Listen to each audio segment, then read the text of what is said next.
सौबात की एक बात यह कि एक तो हमारे यहाँ इतना सब कुछ जो हिंदू मुसलमान होता रहता है और लोग कहते हैं कि नहीं होना चाहिए, लेकिन फिर कहीं धर्मांतरण के गिरोहों के होने के आरोप लगते हैं, फिर कहीं बांग्लादेशियों के भारत में बस जाने के आरोप लगते हैं। कोई कहता है ये सुरक्षा का मसला है, कोई कहता है मुसलमानों को बेवजह टारगेट किया जा रहा है, ये इस्लामोफोबिया है। इस सब के बीच अमेरिका से आई ये खबर जरूर जान लीजिए। मुसलमानों को लेकर दुनिया भर में जो बवाल मचा हुआ है, जिसको इस्लामोफोबिया भी नाम दिया जाता है, उस सब के बीच अमेरिका के एक छोटे से शहर से ऐसी खबर आई है जो न सिर्फ अमेरिका में हेडलाइन बनी हुई है, बल्कि उसने दुनिया भर में सबको सोचने पर मजबूर कर दिया है। यह खबर सब लोगों के लिए जानना जरूरी है। यह एक ऐसी चिंता है जो दुनिया में बहुत जगह में लोगों के मन में है और जिसकी वजह से कई जगह तनाव बना हुआ है। हमारे यहां भी तनाव बना रहता है, इसलिए जानना बहुत जरूरी है। दुनिया भर में इस्लामी देशों में चल रहे युद्धों और तमाम तरह के बवालों के बीच इस्लामी देशों से शरणार्थी यूरोप और अमेरिका के कई देशों में फैल गए हैं। सीरिया से, यमन से, इराक से, ईरान से, बांग्लादेश से, पाकिस्तान से, कई देशों से भागकर लोग विदेशों में बस चुके हैं पिछले कुछ सालों में, और उनको लेकर उन देशों के कई लोग उनका मानवता के नाम पर समर्थन भी करते हैं और कई लोग विरोध भी करते हैं। इस सब के बीच अमेरिका के इस शहर में जो हुआ है वो सब लोगों को ध्यान से देखने की जरूरत है। आप ये मत सोचो कि अमेरिका का मामला है तो हमें क्या मतलब। आप जब मामला समझोगे तो आपको भी लगेगा कि यह सब लोगों को जानना जरूरी है। अमेरिका का राज्य है मिशिगन। मिशिगन में डिट्रॉयट के पास एक शहर है हैम्ट्रामिक। वहां बवाल मचा हुआ है। वहां बवाल मचाया हुआ है। उस शहर की काउंसिल की एक पूर्व सदस्य हैं कैटरीना स्टैकपूल।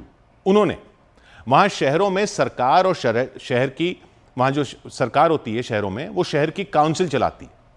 सारे कानून वगैरह जो है वो शहर की काउंसिल ही तय करती है। काउंसिल के चुनाव होते हैं, लोग काउंसिल में चुनकर आते हैं, वो सब कुछ तय करते हैं। कैटरीना स्टैकपूल इस शहर की काउंसिल में थी 2008 से 2012 तक, यानी बस 15-17 साल पहले की बात है। वो इस शहर में काउंसिल में थी, सरकार में थी, यहां के नियम कानून बना रही थी। इस शहर के लोग बहुत गर्व करते थे कि वो बहुत ही लिबरल हैं, खुले विचारों का है ये शहर। वहां समलैंगिकों का स्वागत किया जाता था। गे और लेस्बियन लोगों को बिल्कुल भी बुरी नजर से नहीं देखा जाता था। खुद कैटरीना स्टैकपूल लेस्बियन है, यानी समलैंगिक हैं। और जब वो काउंसिल में थी तो उन्होंने हैम्ट्रामिक शहर में लिबरल माहौल को बढ़ावा दिया। कई बांग्लादेशी अमेरिका में आ गए थे। खुद कैटरीना स्टैकपूल और पूरी सिटी काउंसिल ने बांग्लादेशियों के लिए शहर के दरवाजे खोल दिए थे। यमन में हूथी विद्रोहियों की वजह से जो गृह युद्ध चल रहा था, तो अमेरिका में यमन से भागकर भी कई शरणार्थी आए थे। तो कई एनजीओ थे हैम्ट्रामिक में, उन्होंने बांग्लादेशियों के लिए रोटी, कपड़ा, मकान का इंतजाम किया, मदद की। बहुत गर्व से हैम्ट्रामिक के लोग कहते थे कि वो कितने उदार विचार वाले हैं, दुनिया को देखना चाहिए। आज वही कैटरीना स्टैकपूल वहां क्यों बवाल कर रही हैं, यह समझने के लिए शहर की पूरी कहानी सुननी जरूरी है। जैसा बताया कि मिशिगन में डिट्रॉयट के पास यह छोटा सा शहर है हैम्ट्रामिक। डिट्रॉयट वो जगह है जहां अमेरिका की सारी गाड़ियां बनाने वाली कंपनियों की फैक्ट्रियां थी, और हैम्ट्रामिक के पास डॉज कंपनी की फैक्ट्री थी। डॉज के ट्रक वगैरह बनते। शहर बसने से पहले यह हॉलब्रुक के नाम से एक रईस का फार्म था, हॉलब्रुक थे, उनका फार्म था। तो जब शहर बसा तो उन्हीं हॉलब्रुक के नाम पर शहर की मुख्य सड़क का नाम रखा गया हॉलब्रुक एवेन्यू। गाड़ियों की फैक्ट्रियों का इलाका हो गया तो शहर बसा, और शहर में ज्यादातर लोग पोलैंड से आकर बसे। इस शहर को लिटिल वॉर्सा कहा जाने लगा। वॉर्सा, जैसा आप जानते हैं, पोलैंड की राजधानी है, तो इस शहर को कहने लगे लिटिल वॉर्सो। पोलैंड की भाषा भी बोली जाती थी क्योंकि पोलैंड से लोग आए थे। मतलब ऐसा हाल था कि पोप जॉन पॉल II जब अमेरिका आए तो वो हैम्ट्रामिक आए थे, और लोग बड़े गर्व से बताते थे कि पोप का काफिला हॉलब्रुक एवेन्यू से निकला था, क्योंकि पोप जॉन पॉल II भी पोलैंड के थे और हैम्ट्रामिक में पोलैंड मूल के लोग रहते थे। खैर, फिर तो सब अमेरिका के हो गए। पोलैंड से आए थे, फिर सब अमेरिका के हो गए। इतिहास की बात हो गई कि यहाँ के लोगों के बाप दादा कभी पोलैंड से आए थे, सब अमेरिकी हो गए, अंग्रेजी बोलने लग गए, अमेरिका जैसे अमेरिका वाले होते। और जैसा हमने बताया, काफी लिबरल विचारों को मानते थे अपने आप को, और गर्व करते थे कि हम देखिए कितने खुले विचारों के हैं। फिर धीरे धीरे अमेरिका की कारों का दबदबा दुनिया में कम होने लगा, जापानी गाड़ियां चलने लगी, जर्मनी की गाड़ियां चलने लगी, तो डिट्रॉयट और उसके आसपास के इलाके की चमक भी फीकी पड़ गई। इसी तरह हैम्ट्रामिक नाम के इस छोटे से शहर से भी लोग जाने लगे, और यहां मकान खाली रहने लगे, दुकानें बिकने लगी, जैसा आमतौर पर होता है जब पलायन जोर पकड़ने लगता है। मकान वगैरह यहां सस्ते हुए तो यहां पर बांग्लादेशी बसना शुरू हो गए, कोई 25-30 साल पहले। यमन में हूथी विद्रोहियों के युद्ध के बाद यमन के लोग भी खूब आने लग गए।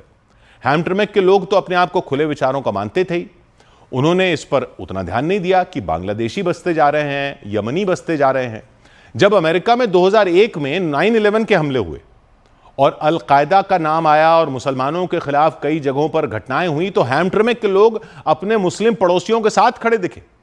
यह हाल हो गया कि जो हैमट्रिमेक एक जमाने में लिटिल वॉर्सा कहा जाता था, उसके एक इलाके को लिटिल बांग्लादेश कहा जाने लगा, मिनी बांग्लादेश। मतलब वहां एक मिनी बांग्लादेश ही बन गया, इतने लोग आते चले गए। और शहर की काउंसिल इस पर गर्व करती रही कि देखो ये होता है उदारवाद, यह है असली अमेरिका, जहां हर कोई एक दूसरे के साथ है। यमन के लोग बढ़ते गए, बांग्लादेश के लोग बढ़ते गए। शहर की काउंसिल में कैटरीना स्टैकपूल जैसे लोग थे, वो इनके लिए शहर के नियम तक बदलते चले गए। शहर के साइन बोर्ड अंग्रेजी के साथ साथ अरबी में लिखे जाने लगे, बांग्ला में भी लिखे जाने लगे। फिर एक मांग आई कि मस्जिदों से लाउड स्पीकरों से अजान की इजाजत दी जाए।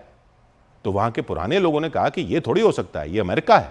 लेकिन शहर की मेयर थी कैरन मेजूस्की, उन्होंने फैसला सुनाया कि हम सबको साथ लेकर चलने वाला शहर है अमेरिका के, और यह धार्मिक आजादी का मामला है। हमारे यहां मस्जिदों से अजान लाउड स्पीकरों से अगर मांग की जा रही है तो लाउड स्पीकर लगा दीजिए। मस्जिदों से अजान होने लगी लाउड स्पीकरों से। पुराने लोग हैरान रह गए, लेकिन काउंसिल का फैसला था तो उन्होंने मान लिया।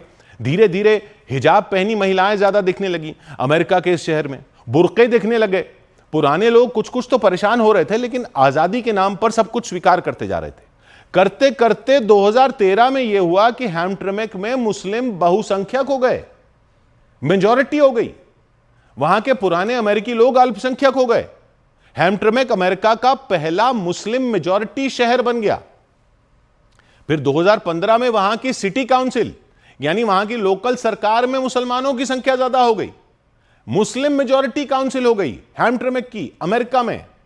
2016 में डोनाल्ड ट्रंप का इलेक्शन कैंपेन चल रहा था कि बाहर से लोग अमेरिका में आ रहे हैं, उस पर रोक लगनी चाहिए। तब भी हैमट्रिमेक की मेयर गर्व से कह रही थी कि हमारा शहर देखिए, मुस्लिम बहुसंख्यक हैं, मुस्लिम काउंसिल में भी हैं। यह कहते हुए ट्रंप के समर्थकों को ठेंगा दिखा रही थी। लेकिन फिर 2020 आते आते यह हाल हो गया कि 40% यमनी हो गए, 25% बांग्लादेशी हो गए। यानी पुराने अमेरिकी लोग इस शहर में बच गए सिर्फ 1/3। हर 3 लोगों में एक व्यक्ति हो गया बांग्लादेश का, एक यमन का, एक पुराना अमेरिका वाला गोरा। यह हाल हो गया शहर का कि जो मेयर इस पर गर्व करती थी वो 2021 का खुद ही इलेक्शन हार गई। पूरी काउंसिल ही मुसलमानों की हो गई, पूरी। एक भी गैर मुस्लिम नहीं बचा शहर की सरकार में, और मेयर बन गए आमिर गालिब। सारी काउंसिल में मुसलमान, कोई महिला भी नहीं, सब पुरुष, सब मुस्लिम, अमेरिका के एक शहर में। और शहर बनाने वाले हॉलब्रुक के नाम पर, जिसने शहर बनाया उनके नाम पर मुख्य सड़क थी हॉलब्रुक एवेन्यू, उस सड़क का नाम काउंसिल ने बदल कर रख दिया पैलेस्टीन एवेन्यू। 2023 में काउंसिल ने पता है क्या फैसला सुनाया? कि बकरीद पर लोग अपने घरों के आंगन में कुर्बानी दे सकते हैं। अमेरिका में हो रहा है ये सब, सोचिए। घरों के अंदर जानवरों को काट कर कुर्बानी दी जाने लगी शहर में।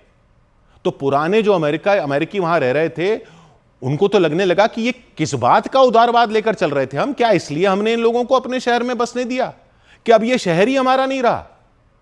और फिर इन्होंने पता क्या किया, वहां काफी टाइम से समलैंगिकों के अधिकारों और उनकी आजादी को दर्शाने वाला प्राइड फ्लैग लहराया जाता था। उनका झंडा, समलैंगिकों की परेड होती थी, तो उनके झंडे को पब्लिक प्लेस में फहराने पर काउंसिल ने पाबंदी लगा दी, ये कहते हुए कि ये शहर का कल्चर नहीं है समलैंगिकता वाला। तभी तो कैटरीना स्टैकपूल विरोध में खड़ी हो गई। उन्होंने तो इनका समर्थन किया था, वो खुद लेस्बियन है, और उनके विरोध को पूरा अमेरिका देख रहा है। वो कैटरीना स्टैकपूल जो 15 साल पहले जब शहर की काउंसिल में थी और बांग्लादेशियों को बसाने में और यमन के लोगों को बसाने के लिए उन्होंने लड़ाई लड़ी, वो खुद समलैंगिक हैं, लेस्बियन हैं, वो बिफर पड़ी कि समलैंगिकों के अधिकारों के प्रतीक झंडे को ही हटा दिया। जिन मुसलमानों के अधिकारों के लिए उन्होंने लड़ाई लड़ी, उन्होंने पूरे शहर और शहर की सरकार पर कब्जा ही नहीं कर लिया, बल्कि उनके अपने अधिकारों पर डंडा चला दिया। पिछले साल पता है हैमट्रिमेक की काउंसिल ने राष्ट्रपति चुनाव में किसका समर्थन किया था? डोनाल्ड ट्रंप का। कैटरीना स्टैकपूल ने अपनी शहर की काउंसिल, जिसमें अब सब मुसलमान हैं, उसको जो कहा वो अमेरिका में सुर्खियां बना हुआ है। उन्होंने कहा, वी वेलकम्ड यू, हमने आपका स्वागत किया था। We welcomed you. We created non-profits to help feed, clothe and find housing. हमने आपको रोटी दी, कपड़ा दिया, मकान दिए. We did everything we could do to make your transition here easier. हमने वो सब किया जिससे आप यहां आकर आराम से घर बसा सकें. And this is how you repay us, by stabbing us in the back. और आपने उसका यह सिला दिया हमारी पीठ में छुरा घोंपकर. यह कहा कैटरीना स्टैकपूल ने.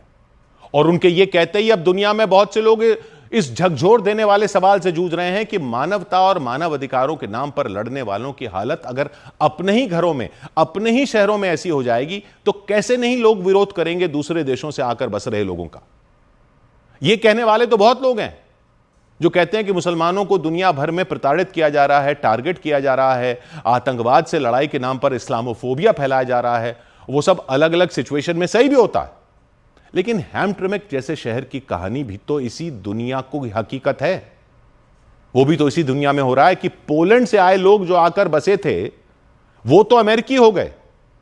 वो वहां पोलैंड की भाषा अब नहीं बोल रहे, लेकिन बांग्लादेश और यमन से लोग आकर बसे तो पहले साइन बोर्ड उनकी भाषा के हुए, फिर मस्जिदें बनी, फिर मस्जिदों में लाउडस्पीकर लगे, फिर सड़कों पर बुर्के दिखे, फिर मुसलमानों की मेजॉरिटी हो गई, फिर शहर की काउंसिल में मेजॉरिटी हो गई, फिर पूरी काउंसिल मुसलमानों की हो गई, फिर काउंसिल से महिलाएं गायब हो गई, फिर सड़क का नाम फिलिस्तीन पर हो गया, फिर घरों में जानवर काटने की इजाजत दे दी, फिर समलैंगिकों का झंडा फहराने पर पाबंदी हो गई. तो कैसे नहीं कोई पुराना अमेरिकी बाशिंदा विरोध करेगा? कैसे नहीं करेगा? कैसे नहीं लोग बोलने लगेंगे कि कल को क्या शरिया के हिसाब से चलेगा अमेरिका का शहर? इस्लामोफोबिया फैलाने वालों को कैसे रोकोगे अगर यह सब होगा तो? इसलिए अमेरिका के इस छोटे से शहर की खबर सबको जाननी जरूरी है. 100 बात की एक बात.